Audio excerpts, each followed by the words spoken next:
Blah, blah, blah. We're continuing our conversation on dialogue today and going to discuss, and we're live. We're live. And we're going to discuss the mechanics. Clearly, I'm not talking at all today because I don't understand dialogue. So stay tuned.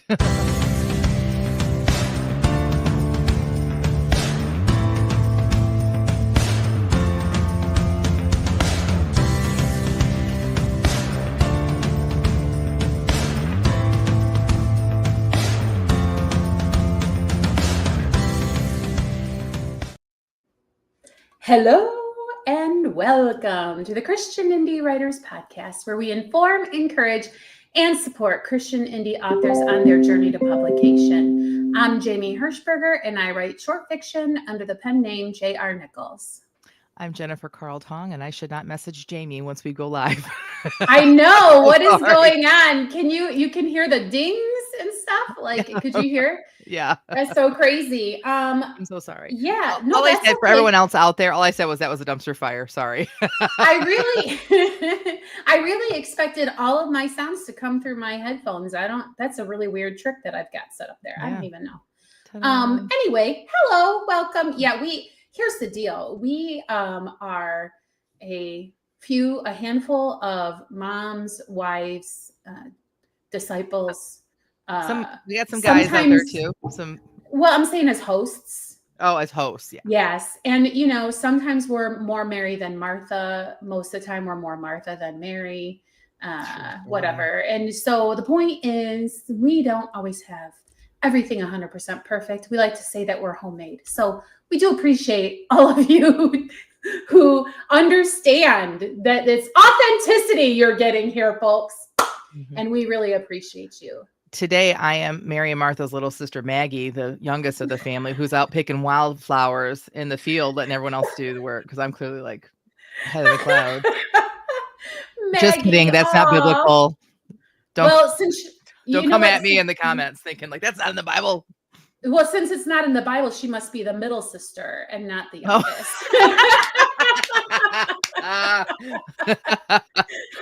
For those of you just tuning in, Jamie's a middle child. I'm the baby.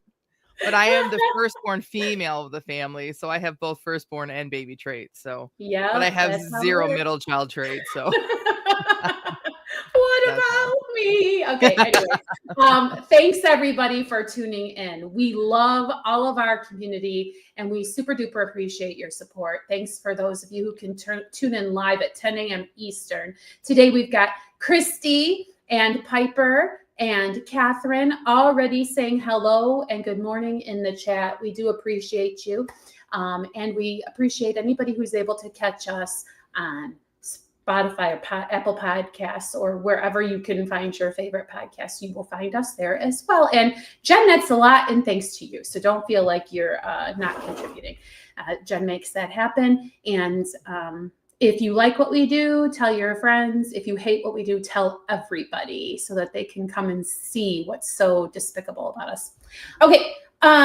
We typically start our show with what's up? We go around the table, which is just back and forth lately. We do ask for continued prayers for Tina. We're hoping that she'll be back with us soon because she is well on the road to recovery. Yay! That's so great. And of course, continue prayers for Rhonda. But Jen, what's up with you? Ladies and gentlemen, I turned 52 on Wednesday. 52. What sort of reaction were you? Yay! Don't know how you feel about it. That literally was my reaction. It's just another year. Like it was a great day. I had a really great birthday. I like chill birthdays. And I said, I don't want to cook anything. I don't want to clean anything. I always want you guys to take care of everything. And all I wanted for my birthday and Mother's Day, which by the way, my birthday and Mother's Day always fall within a week of each other. Sometimes one day before the other. Or the same day. That's happened before too. No, it hasn't. Sorry. No. Anywho,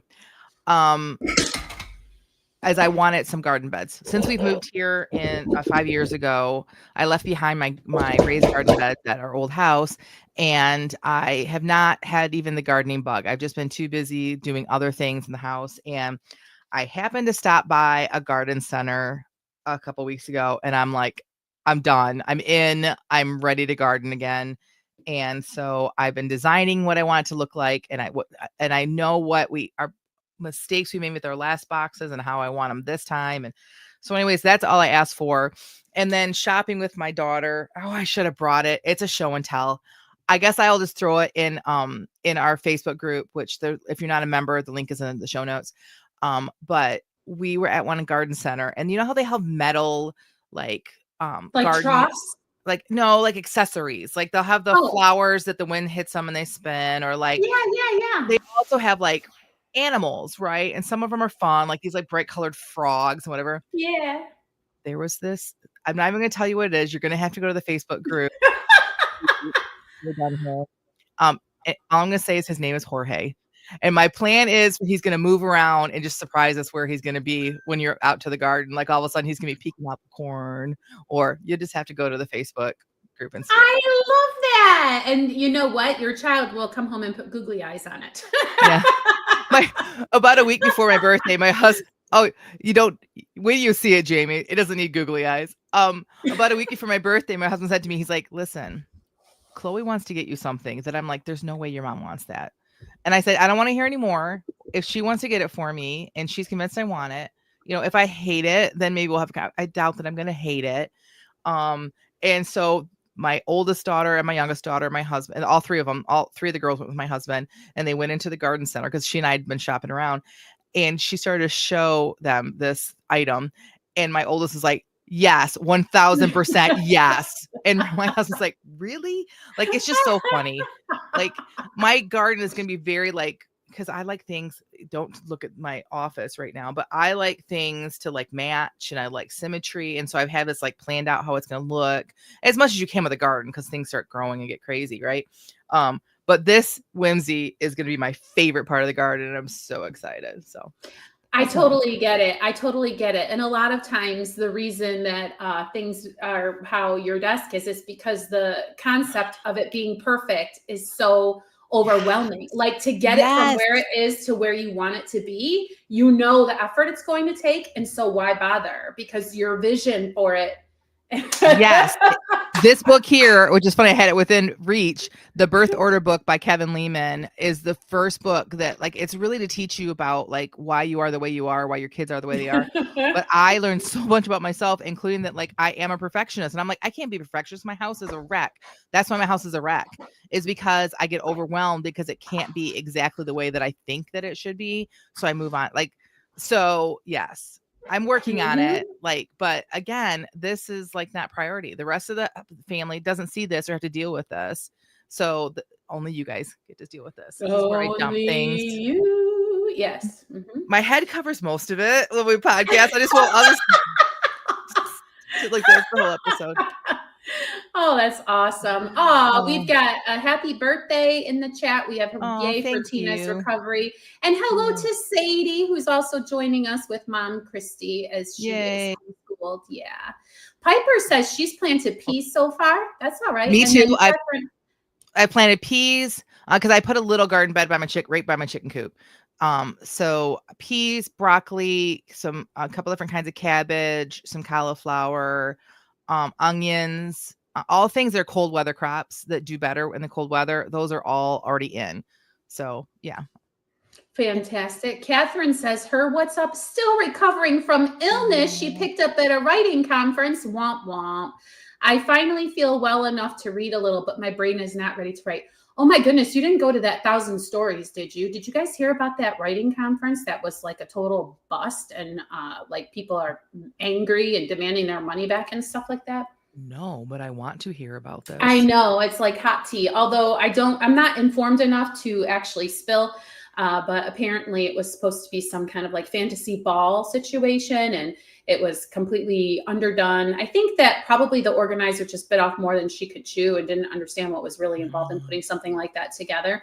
But there's been all over social media people kind of angry, and she's issuing refunds and stuff like that. As much as I would hate it if Catherine was part of that, I really hope that Catherine was part of that so we can get the deets. We can get the deets. Yeah. And Piper's praying for Catherine. Christy says, my head covers most of it. She says that should totally be a writing prompt, or it should go on a t-shirt. Or a coffee mug. Piper also, yes, coffee mug. That'd be awesome. Piper also says, funny that your girls knew and your hubby didn't. Okay, my poor hubby he's terrible about buying presents. Oh my gosh, look at that mug. Is that your okay, we'll get to that. He's terrible at buying presents, and I think he's just so gun shy that to buy something that like I haven't specifically said, I want garden beds, and here's how I want them to look. I want you to build me garden beds. So that, in his defense, like he's just so gun shy. So anyway, the anxiety of disappointing the recipient can overwhelm people sometimes. Yeah. Okay, so let's talk about that mug you just flashed us. Oh yeah, I got it for $1. It was a What's Up a while back, but it's been a while since I used it. And then on the back it says, "Keep calm and eat cheesecake." Yes. So I try to remember to bring it out on Friday, but I don't always succeed. That's fine. I would like to say to everybody a couple of things from my WhatsApp. It's so funny. When my son was small, he would come up to me, he would say, "Mom, I have 2 things to tell you, or 3. Like he had to like bullet point everything he had to tell me to make sure he got them all checked off. And I realized he got that from like, that is how I feel internally, because I often come to a conversation and I think, how many things do I have to relate? Anyway. Which I think is partially being the middle child, because you feel like you're not heard. So you're like, these are the 3 things I need to get out before somebody interrupts me, or before the conversation moves on and other people, you know what I'm saying? Because I feel like it's either that, or you're going to be like my middle child, who's like, she just doesn't think she's ever going to be heard. So she just sits back and waits. And then when she does speak, it's a zinger. Like the whole room my middle child is the same way. Like she just like really contemplates, I'm going to use the best one I got. And then she just very, very nonchalantly will throw something out there and the whole room is rolling. So, yeah. Well, so first of all, on May 5th, I don't know if anybody is familiar enough with pickleball to know that there's a particular move you do in pickleball that's called a dink. And so on May 5th, I went to a pickleball mixer called Dinko de Mayo. And it was awesome. A lot of fun. I know. Not only did they have a cool name, they served like Mexican food. It was in Altamont Springs. So if you ever get to go to the Westgate Recreation area, apparently they have like lessons and there's courts and everything, but it's way over by where I work. So I can't go every day over there, but on days when I'm in office. So I did that. And then, oh goodness, what was my other thing that I wanted to share? Oh, so I've been practicing my guitar because I did open mic exactly once and I bombed terribly, and it was because I didn't practice enough, but I've been practicing. And so I went to go scout out this new location, and 2 times now I got like dressed up to be out in public, which you know is a chore. And went and like sat in the parking lot and did not want to go in just because I got just the worst vibes about like the place. And I don't know, like I'm usually not a chicken or a coward. And I wonder if it's because their door just looks like an exit, like a fire exit. There's not really any signage like enter here on the front of the building. And so you think, well, maybe the entrance is in the rear. But then you go in the rear and like people are sitting at a patio table, like smoking. And then you feel like you're entering through the kitchen. Like you're not sure which door is the entrance. Like there's just too many things if you're strolling in there by yourself that have been like, do not go in there. And so anyway, that's just something else that's going on in my life. It's like, will I ever get enough nerve to go in there? Maybe I need to check it out on a day that isn't an open mic day. But first, because the deal is I go and I do recon to see how I feel about the place. And also if they're doing like blues jam, like I am not going to fit in there with the songs that I come with. So you have to kind of know if the audience is going to like throw tomatoes at you, which they won't, but you know. Right. Anyway, that's kind of what's going on with me. We need to find an open mic up here, and you can come up here and I will go with you. No, well, not until I know that I want an audience that is people that I know. Strangers, for some reason, is not as big of a deal. Oh But yeah, I'm, you know, I but get that. two songs I feel that I'm pretty ready. And then I found out that Neon Moon by Brooks and Dunn is three chords Mhm. that I know. So I'm practicing that one as well. But anyway, so That's that's my awesome. what's. That's All very right. cool. So I don't see. Oh, Nebraska Writers Guild Conference. That's where Catherine Carroll went. So it wasn't Thousand Okay. Stories. I mean, thankfully, but like rats. Okay. And so, If yes, you we went are. to 1,000 stories, if you're watching Yeah. this now or later, reach out to us Yeah. We want to because we would know. like to hear it. Okay. And so today's topic is part two of a mini series, I guess, that we are doing on dialogue. So the last time we were together, we talked about the impact of dialogue, the importance of getting it right, etc. Now we're going to talk about really the how, the nuts and bolts. Like, okay, that's all great, but how do you actually write good dialogue? Wouldn't you say, Jen? Yes. And we talked about like why it's important to do good dialogue. So now we're hoping to give you some like actual actionable things, which is a little difficult. I almost feel like it needs to be a worksheet, some of the things that we're going to talk about, but I think that we'll be able to present it in a way that is helpful. Well, at least as helpful as we can be, because it's us. Yes, and for the first thing that we want to, I mean, kind of review is that we talked about good dialogue, giving your character a distinct voice, right? Mhm. Remember, you don't want your characters to sound the same, but Right. how do you actually do that? Right. One of the first and that's why we chose this week's sprint prompt, which was to write with only using dialogue, which is really hard. I had a really hard time with that today. Same. Um, and of course I was just trying to get like in my mind, I was trying to get to a certain point in my story. And I wish I would have really focused more on some of these things we're gonna talk about right now. Like, first of all, one of the things that you can do to distinguish voice of your character is vocabulary and word choice. And I did a little bit of that with my sprint. But if you have even if your characters are all from the same region, like in my books, I write in Michigan, the series that I'm finishing up. But there are people that are transplanted from other areas. There are people that are different education levels, and they're going to speak differently. Somebody who has a master's degree, um, in general, does not speak the same way as a fourth grader does, right? Like you can easily distinguish between adults and kids just by word choice. Education level, obviously, a professor is he's not going to speak like a high schooler, and vice versa.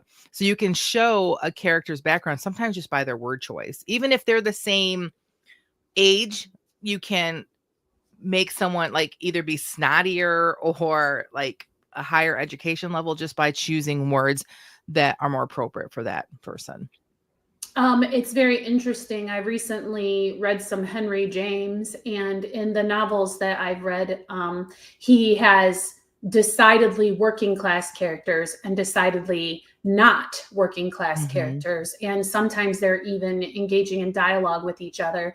And very, very obviously, the narrator voice in your head, if you have that, will read it differently because he actually writes out some of their particular dialect choices that would be Yes. different. And what's also interesting is when you're reading this kind of, I guess, Victorian literature, Mhm. the young character will say something. And then the older character will be like, please do not use such slang. And you're like, slang? And then you realize that they used to speak so formally that saying anything, oh, we were out mucking about. Oh, don't say that. Like, that's totally not what it is. I can't remember Right. an example because the language seems so normal to me. It does not feel like slang because of how generationally things became more and more accepted. Right. Anyway, so you can have a younger person say,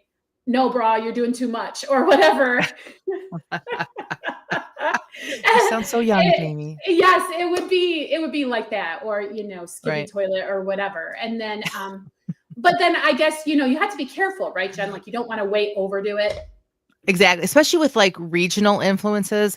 Like I remember, so I have a friend that lives in London that when I was writing my first book, I wanted to make sure that like the characters, the British characters, because I had a couple of them, that they just didn't seem like an American person writing a British person, right? And so the feedback I got from her was I did well, except for she pointed out a couple things, and she pointed out, she's like, when we read this and you make it look like this so that to you it sounds British, we read it and we're like, what is she doing? Because the word, let's say, cookie, I don't know, I'm trying to think of a word that like was really Like pronounced differently. biscuit. Biscuit. A word like biscuit, we say biscuit and they might pronounce it differently, but it's spelled the same. Right? So you don't want to be offensive, but so you have to be very careful. And so if you want to do regional differences, especially if they're different countries, like within our country, I think it's very acceptable to like be a little bit more heavy-handed with a Southern accent, a little more heavy-handed with a Boston accent. There's certain parts of our country that they own their accents, but you don't want to make a reader upset like by overdoing the dialect. Like you just, and also as a reader, if I was to read like an Irish character and everything they said, the writer made their accent clear in the word, then it would get overwhelming to read it. So you just pepper it in lightly. What are you Yeah, laughing or at? you could really confuse people because, okay, so on Mhm. social media, there's a commercial for some show. I don't even know what the show is, but the first time the commercial came on, I just started laughing because it's this obviously British lady, and she's like, I don't think I've ever had raunch. And so then they did this whole song of like raunch, ranch, raunch, ranch. And it was like, she was like, oh, how am I supposed to say it? Ranch. You know what I mean? And so Right.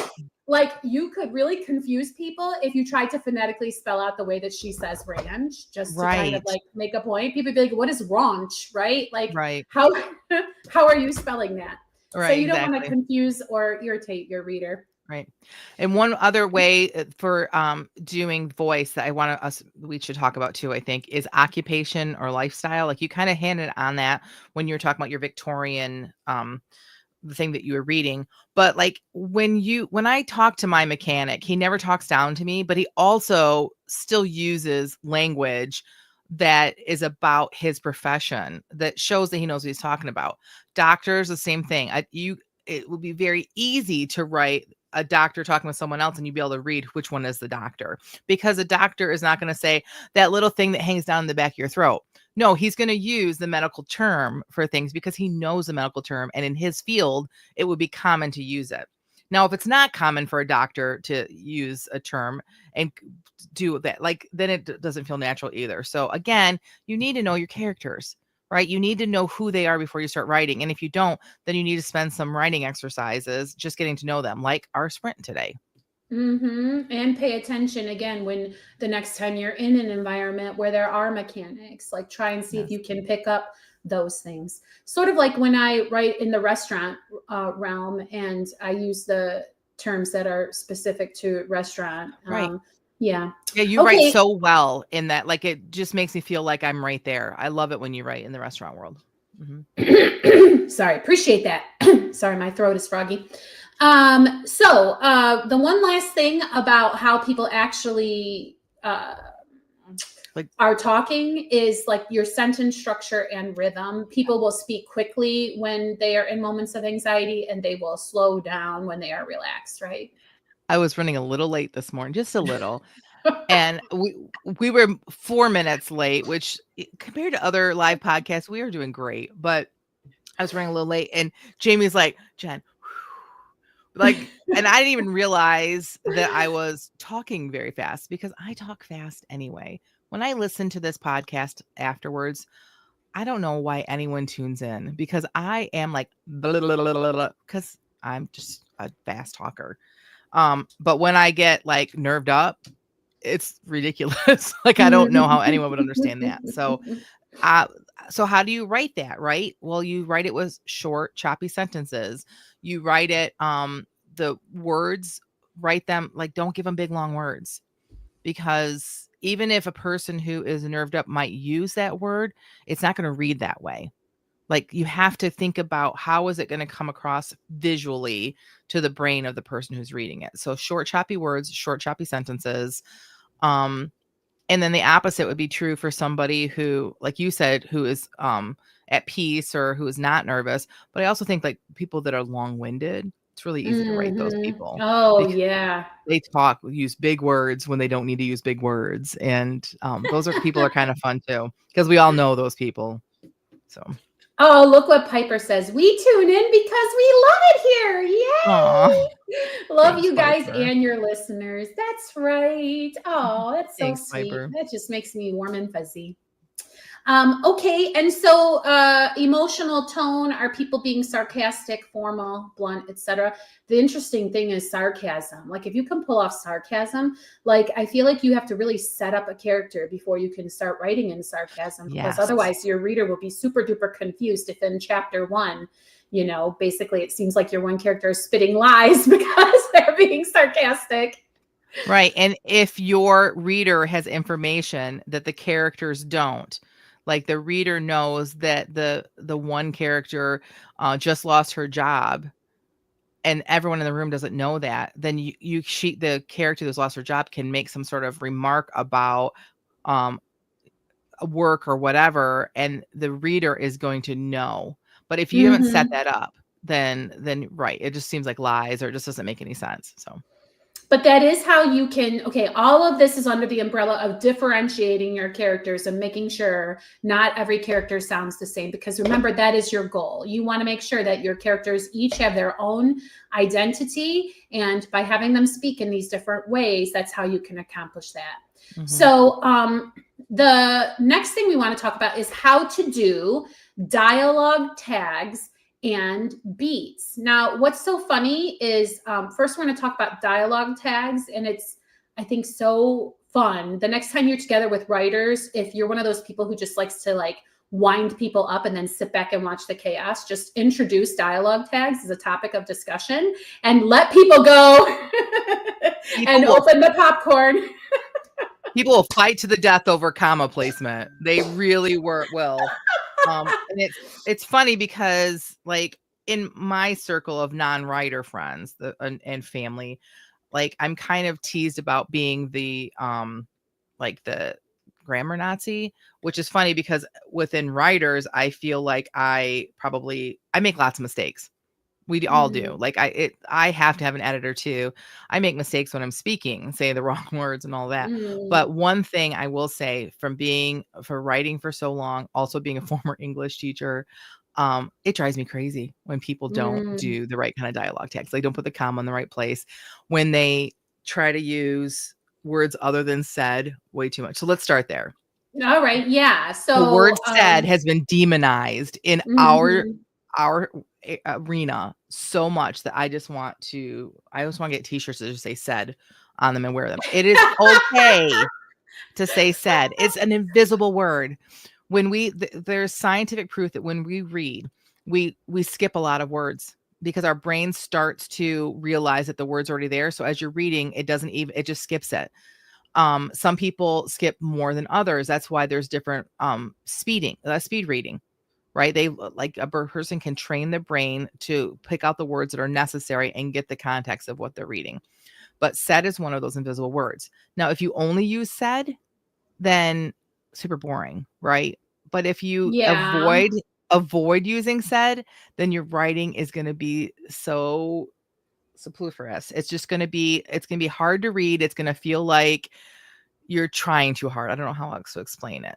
But no, I mean, you're right. And because the inclination that people have is to change the word said to something like shouted or whispered or muttered. And then because it feels obvious that you're just trying hard not to say said and to say something else. And so you should use those words sparingly. It's okay to use them. Yeah. Right. But sparingly.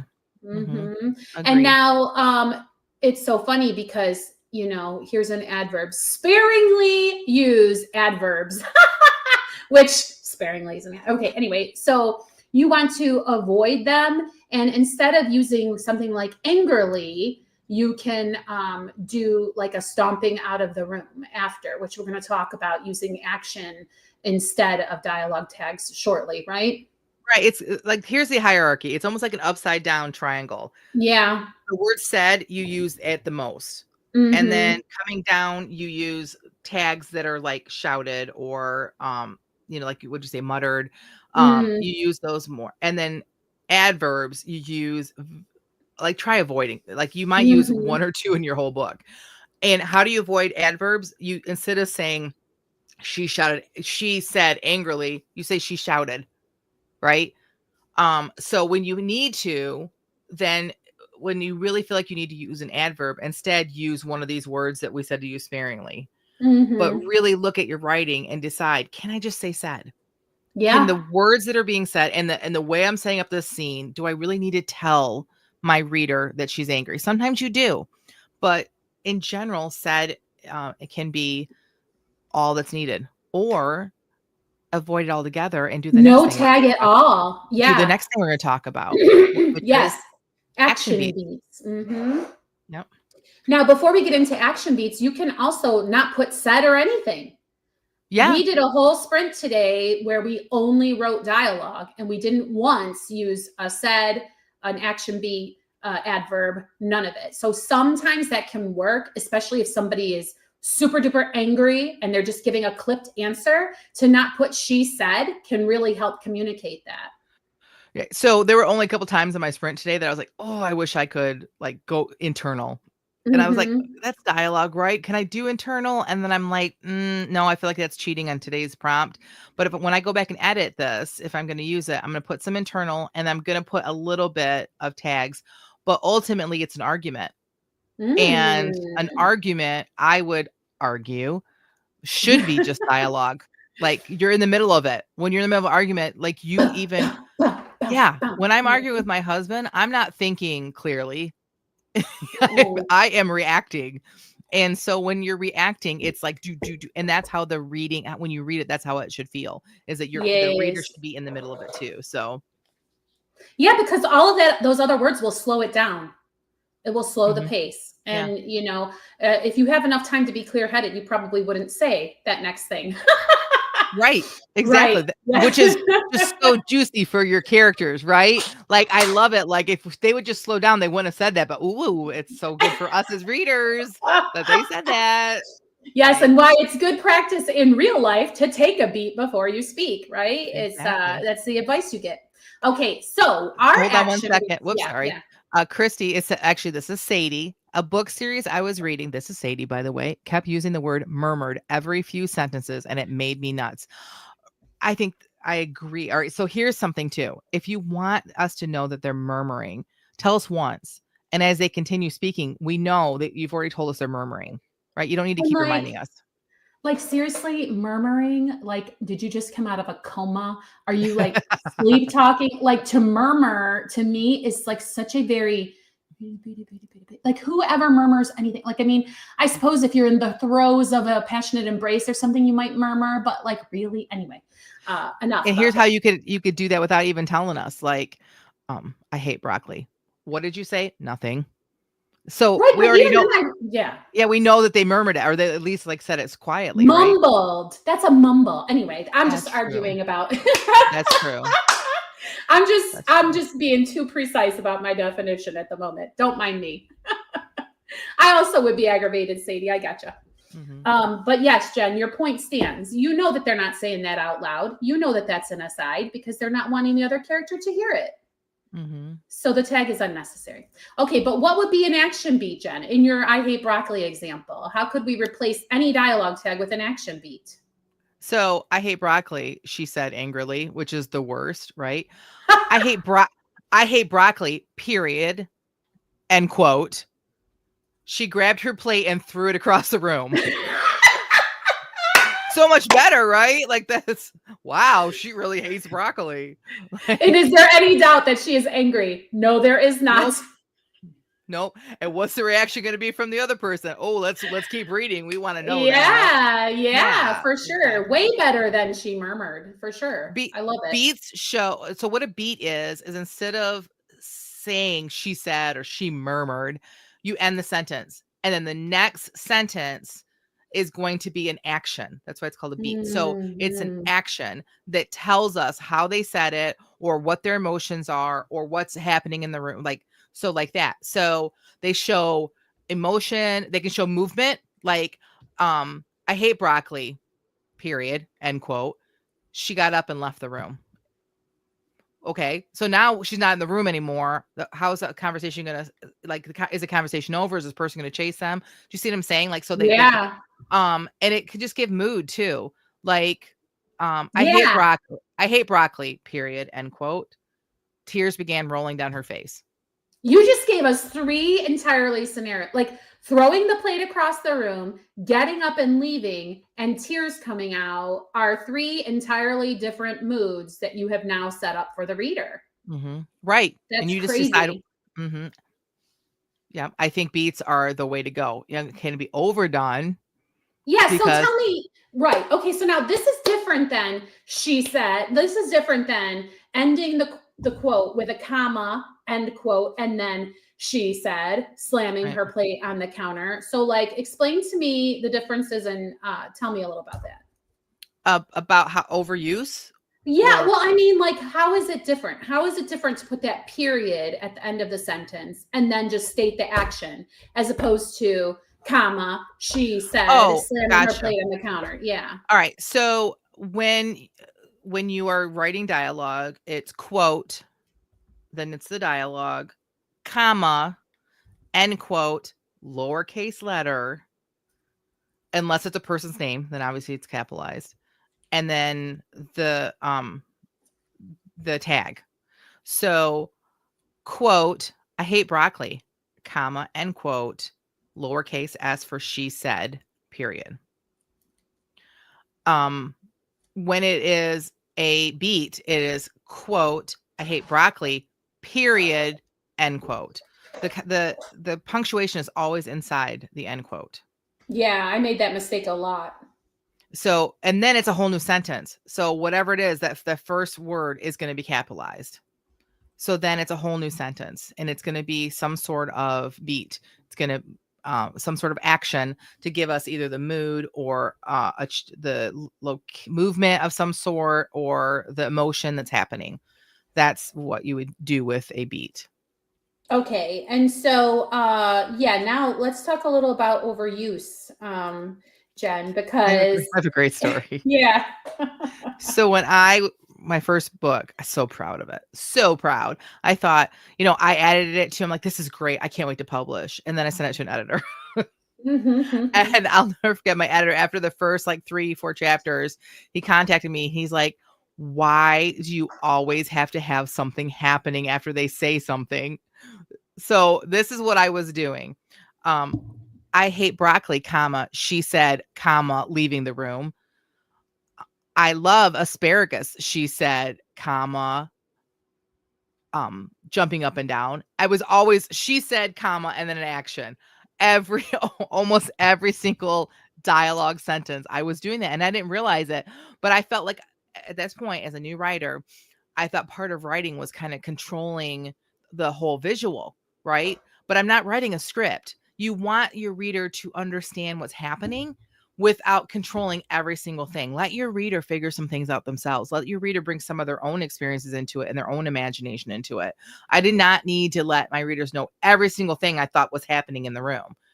And that's what I was doing. And so it was way overused. So again, you can just, like we did in our prompt today, you can put a lot of dialogue in without a tag and without a beat, and it will survive on its own, and use all of this rest of this sparingly. All right. So we're the clock is ticking down. This is a pretty meaty topic. We have a few more things to just quickly say about the actual punctuation. Ooh, what does Kathy have? She says, I have trouble with dividing paragraphs that have action and dialogue from 2 people. My editor and I both missed this one pre-publication, and then I saw it 2 days after the book release. Of course you did. Of course. It happens. So the rule is every time it changes speakers, it's a new paragraph. Right. I don't care if they only said one word and then it's it's a new paragraph. Yeah. If there is action attached. So if my broccoli person speaks, and then I'm showing action or anything doing with that broccoli person, it's the same paragraph. But if another person moves or another person, if I'm talking about another character, it's a whole new paragraph, whether they're speaking or moving or whatever. So characters get their own paragraphs, no matter how big or how long they're. Now, then if it's a long paragraph, now you got to decide, has something changed? Is the main idea of this paragraph, has it changed to where I'm going to split it into more than one paragraph? Again, we're going back to like middle school paragraphs right now. Paragraphs should have one main idea. Like if we talk about the basics of paragraphs, you're going to have a topic sentence, 3, 4, maybe 5 supporting sentences at max. And then you should go on to another paragraph, which would have a topic sentence. So now sometimes the topic sentence is buried, and this is oversimplifying it, but we have to learn the rules before we can break them. So when you're talking about big pieces of chunks of paragraphs, they're going to have main ideas, and if there's more than one main idea, you got to break it apart. Same thing happens with a big long piece of dialogue. If you have a monologue, which happens in my book, Sarah, that when she is kind of revealing everything that happened to her, there is a big long piece of dialogue. You do the same thing. You have to split it into 2 different paragraphs, sometimes more. And how you do that is you end the paragraph without an end quote. You start a new paragraph with a new beginning quote. Yeah. I know that sounds weird, but that's how you do it. And their brains will follow it, so they know it's still the same speaker. Right, because they haven't, that quotation ends their dialogue. Yeah. So can we look at her example? I know we're running a little bit behind. That's what I was wondering. Yeah. Mm-hmm. So here she has this all as one. You're here all by yourself. You must be lonely. He touched her shoulder and she jerked away. Good night, Mr. Fisher. Congratulations on the success of your business. So I'm assuming that he said the first sentence and she said the second sentence. In order to make it clear, this is what I would do. You're here all by yourself. You must be lonely. Period. End quote. He touched her shoulder. Period. This is what I would do. New paragraph. She jerked away. He jerked away. Period. Because your tag can come before the dialogue starts. We didn't even talk about that, but the tag doesn't have to be the tag, or the quote doesn't have to be. Or the beat doesn't have to be at the end. I would start the next paragraph with, she jerked away. Good night, Mr. Fisher. Congratulations on the success of your business, which tells us right there that she's not being truthful. She's kind of sarcastic or angry, or we don't have the whole paragraph, but that tells you very clearly who's talking and who the paragraph belongs to. That's what I would have done, which I'm sure you probably figured this all out. You've already published it. So. Well, she was wondering, should she change the before he touched or good night? So let's pretend she doesn't want to put she jerked away. Would you make the new paragraph start with where he touched her shoulder? Or would you keep he touched her shoulder as a part of his it still has to be. I would keep that he touched her shoulder and she jerked away as in his chunk. As his chunk. But I still think it reads better. You split that up. I do like your solution. And I like the idea of a broccoli person. We need to pursue that. Yeah, there was something up here. I think it was from Catherine. Let's see. She may need some therapy for that level. Yeah, I can't find it now. Yeah, it's below Kathy's you're here all by yourself paragraph. Oh, yeah, there it is. Yeah, she may need some therapy for that level of reaction to broccoli. Crying, throwing a plate. Yeah, she's going through it for sure.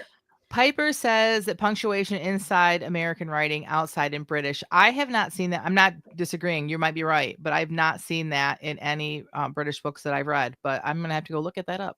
That's crazy. I had no idea. Wow. Mm-hmm. Okay. Wow. Well, thanks. See, our group is so great. We get an education from each other. We support each other. And we'd love to continue this conversation if you like in the Facebook group. But because we're running short on time, we're going to transition. How do you feel about that, Jen? Fine. It's just one last thing. If you're going to do internal dialogue, no quotes, and you italicize it. Ooh. That's how we know that's internal dialogue. Don't try not to use italices for anything in your writing except for internal dialogue except for thoughts. Because it can become confusing to the reader. Obviously, there are certain things like titles of certain things you'll have to italicize. But other than that, if you italicize it, your reader is going to assume that it is a thought inside the head. Love that. Thanks, Jen. I'm glad we didn't leave without giving that tip. All right, so now we're going to move on to the feeding of the backs, where we read a sprint that we write for this episode of the podcast specifically. And our sprint prompt this week was to use only dialogue, which if you could read these instead of having to read them out loud, it would be so easy because the new paragraph is the tell. Yeah. So let's see how we managed to do with these. And Jen, you can go first. Okay. You think you know me, Shane Jackson, but you know nothing about me. I know everything I need to know about you. Well, then go ahead. Go ahead and what? Go ahead and tell me all about me, Mr. Know-it-all. Woman, I don't have time to complete that chore. One thing. One thing. Yes, one thing. Tell me one thing you know about me. Will it shut you up and let me get back to work? Probably not. Ain't that the truth? But it might. Fine. One thing. That's what I said. Just one thing. You like pretty things. You go prancing around in those fancy dresses like you ain't in the middle of the frontier like the rest of us. That's obvious. Anyone could say that about me. You didn't say it had to be like that. Well, it was implied, of course. It was supposed to be something deeper, something that proved that you knew me, that you could read me. Well, that does say something deeper. It says you're prideful, that you're full of yourself. Because I wear fancy dresses? That's right. Ain't no woman this side of Texas in her right mind who would dress like that. She would if it's all she's got to wear. You only got fancy dresses. That's rich. I used to have a few work dresses. One our housemaid gave ones our housemaid gave me. So I start over. Sorry. I'm really sorry. Now my computer's screwed up. I used to have a few work dresses. Ones our housemaid gave me so I could help her in the kitchen. But then my pa found out and he burned the dresses. Your pa ain't here right now. He's in my head and in my chest. And it's hard to forget the consequences of not looking pretty all the time. My pa made sure I didn't forget that lesson. Your pa was cruel? Don't pretend to care, Shane Jackson. And just so you know, I win. You don't know me like you think you know me. Yay! I really enjoyed that. Thanks. Yeah, and I like how she says Shane Jackson every time because Yeah. for some reason it just proves that she secretly loves him. I do not know why. I don't know why that is. Like, do you know what I'm saying? Yeah. Like she's even telling herself, I do not like that Shane Jackson. And so then it comes popping out. I don't know. Can you guess where I wanted to go internal since you've read so much of my writing? You mean for him or for her? For her. Well, I feel like she really wanted him to know it. Like she really was hoping that he was going to give the deep profundity. Yeah. And I think it probably really hurt her for him to say that she was prideful. So the part that I wanted to go internal was when she said, he's in my head, he's in my heart. Like I wanted, I wanted to go inside of her. Right. But I couldn't because it was against the rules. So like I had to actually use words without actually saying my paw abused me. Like I had to, you know what I mean? So that was where I struggled. And if I would go back in, I might edit it. But now that I've read it out loud, I kind of I don't know. We'll see. I just liked it. I explored them a little bit more. You did. Yes. And I feel like this is why this is such a good exercise to have your two characters talk to each other and not use anything but dialogue, because like, look what you have discovered a way for them to communicate this through talking. Yeah. And it feels like natural because it's what people would say and how they would reveal these things. So it's such a good exercise. Yeah. Way to go. You nailed it. Thank you. All right. Let's hear yours now. All right. Can we keep him? You don't even know it's a him. Mom, is it a him or a her? To be honest, I'm not really certain myself. Can we keep him or her? Stephanie, you know what father said. No more pets. But he's so cute. No, oh, no, dad's home. What? Yeah, I can hear the garage door opening. Can we? Shh. You're right. I hear it too. Okay, run up to your rooms and keep a good eye on him, her, it, whatever. I'll find a way to break the news. Yay! No yay yet. I promise nothing. Yay! Sorry. What's all the celebrating for? It's Friday. You're home. How was work? Terrible. I'm sorry. Yeah, me too. You know that knucklehead they hired last week to help me dig the trenches? Yeah, ain't worth a lick. Can't hardly do no digging on account of he was maybe a $1.25 soaking wet. He was jumping up and down on that shovel and it wasn't going anywhere. Big Frank and Papa Bear thought it was so funny, but they ain't the ones paying the guy. So I guess you're not really in the mood for Mama! Ouch! Mama! He bit her. She bit her. It bites, Mama. It bites. What bites? Oh no. Who bit who? What is going on around here? You weren't supposed to find out like this. Find out what? Stephanie found a new friend and oh no, no more pets. But Daddy, you haven't even seen no more pets. Stephanie, 10 minutes ago, you were begging me to let you keep him, her, it. Yeah, what gives? I thought we were going to name it Spilroy. Spilroy? Yeah, because he spilled over that big jar of beads Stephanie had on her dresser. Oh no. Yeah, it made a real racket when I tried to vacuum them up. I'm surprised you didn't hear it. Where is the little offender anyway? I want to get a good look and maybe clear up this him, her nonsense once and for all. Oh my gosh, you kids left it alone upstairs? Let's just hope it's where you left it. Yeah, and we don't have to change its name to Chew Roy, but we're not keeping him, her, it. No, we're emphatically not keeping the little devil. Oh, Jamie, so good. First of all, what is the little devil? Is it a cat? Is it a dog? It's gotta be a dog. Like, I do not know. But you let your reader use their imagination. I love that part. Very clearly, like lines between which ones are the adults and which ones are kids. Very clear from the word choices. Also, you did what we talked about with people in their profession. Like you could clearly see what I can tell you what the dad does for a living because you didn't tell me what he does, but I know he's in construction and just the language that was used. And yeah, I think you did a great job. Really, really well done. It was like a perfect like master class of what we talked about today. Like, and now here's how you do it. So well done. I appreciate that. Yeah. Thanks, Jen. Well, I hope everybody enjoyed those and I hope you'll take a crack at this. 2 characters from your work in progress would be excellent for this exercise. And so Jenna, what's next for you before we sign off?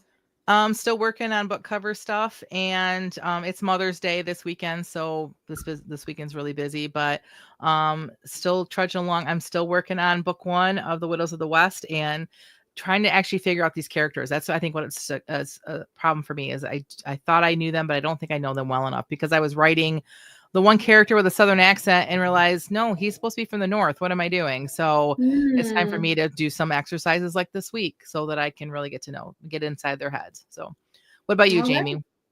I have kind of abandoned my audiobook project, mostly because I got a little bit discouraged with some of the mastering of it, adding the beginning and ending credits and making it all sound the same and like whatever. So anyway, I just kind of got irritated with it and went to Dinko de Mayo and started practicing my guitar. And so hopefully I'll feel like getting back into that and getting that finished up so that I can move ahead with my endeavor to get my little shorts turned into audio and possibly a collection or 2. So that's mine. What's next? Sounds good. All right. And we hope that you all have a wonderful week. That concludes this episode of the Christian Indie Writers Podcast. Until next time, may your pen be prolific, may your deadlines be met, and may all of your words honor Christ. Bye now. Bye, everyone.